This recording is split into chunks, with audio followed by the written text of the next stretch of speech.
He is a multiple seven-figure earner in the industry of network marketing. He came into it brand new, butt naked, didn't know anything, and completely was breaking records and has continued to have sustained growth and impact since he made the decision and the commitment that he was going to make this vehicle pay, that he was going to make it work. So very excited to have a conversation in front of all of you all that we can share. Let me bring on my make it happen captain, Mr. Michael Jex. Yes, sir. Mr. Ed Blunt, how you doing today? And hello to everyone that's chiming in. I know there's a bunch of people from all over the world right now. Ladies and gentlemen, we're going to be doing a 90-day run coming out of Vision. So you will look for the information in the chat.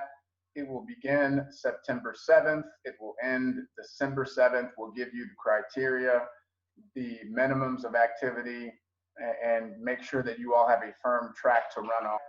Talk about the first encounter that you had with the 90-day blitz, and what was your mindset going into it, and then how did you come out of that very first one from what you remember? My first memory of a blitz that we did, you gave us some tasks to do the first couple weeks. Said by the end of this week, we had to show a certain amount of people. I don't remember the exact amount, but we had to show a certain amount of people every week. And then we had a call that we did every Sunday to check in to see how we were doing. And I remember on the second week, we didn't have the numbers that were required for this blitz. And you let us have it on that call. And I remember saying to myself, shit, I'm never getting on this call without doing my numbers ever again. More serious. Prior to the blitzing, I never, not to say that I didn't take it serious, but there wasn't like a level of urgency that was behind it. And when we started the blitz, I definitely felt this urgency where it's like, man, I know I got these dreams, I know I got these goals, and I want to do X, Y, and Z, but I have to go show people this. And I can't remove that part of this whole process. I gotta go show people this.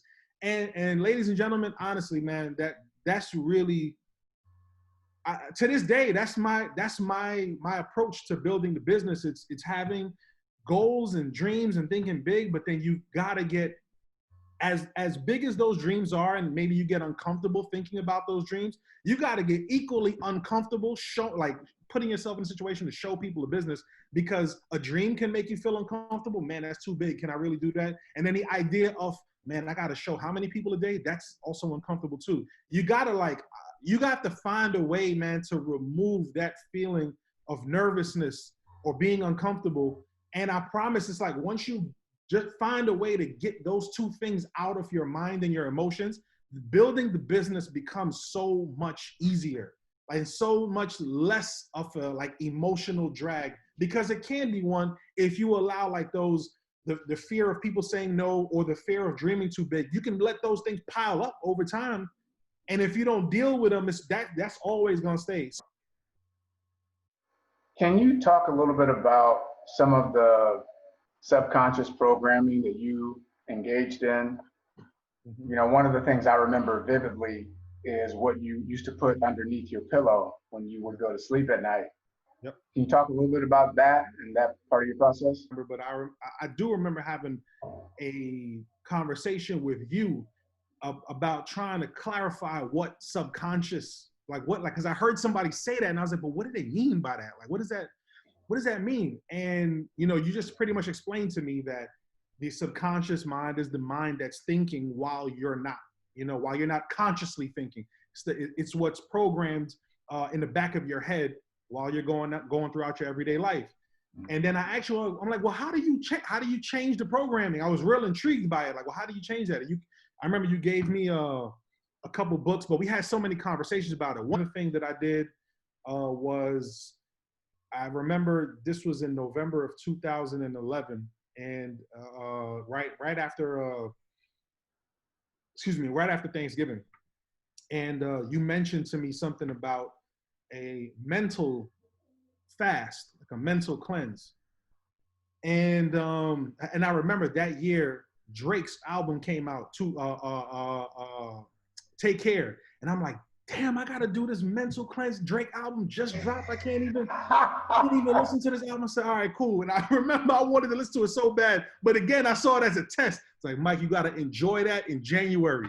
You can't listen to that album yet, even though it just dropped.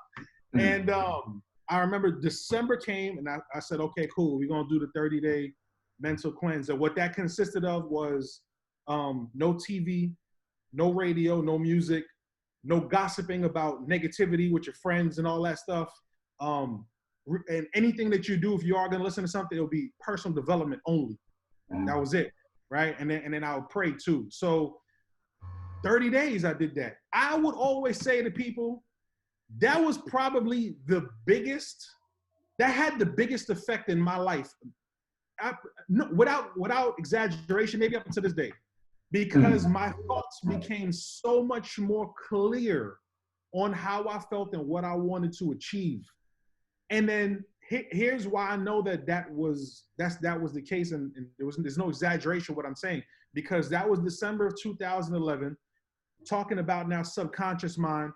During that time, well, I would say the last week of December, I had wrote a piece of, I still do it to this day. I wrote a piece of paper in my wallet. My wallet is literally right next to me. Didn't plan none of this. I have, again, right here, something that I read every day, right?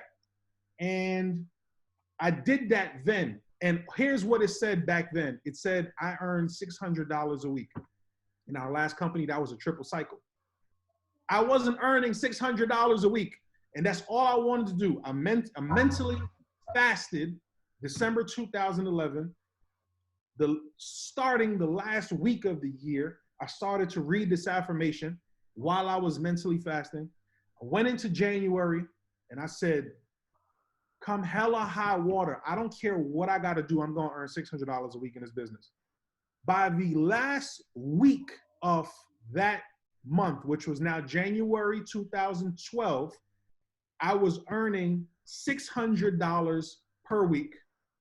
And obviously I was physically working the business as well too. And we are now in 2020, September 2020. From that moment, I have never made less than $600 a week, ever, since then. So the whole idea of programming your subconscious mind, and man, I'm a testament. I think sometimes you all look at individuals and you're only seeing the other side of it without really understanding the story. So I'm so happy that you're bringing us into this journey of your progression. Think about what he just shared with you in terms of how quickly he got to $1 million a year. That's within a 4-year period. And ask yourself, would it be worth it to you to collapse some time frames and put forth that effort? So you can do a 90-day run at any juncture in your journey. So if you're watching the recording and you're like, man, they must already be into it, it's okay. You can find out if you can join something currently, or you can decide to start your own and have one with your own group.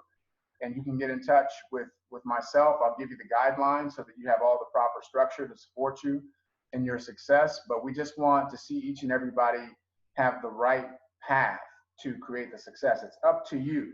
Change is a door that can only be opened from the inside out, as Gary would say. So you have to make that commitment. But if you do, a lot of great things can happen. So I would love for you all to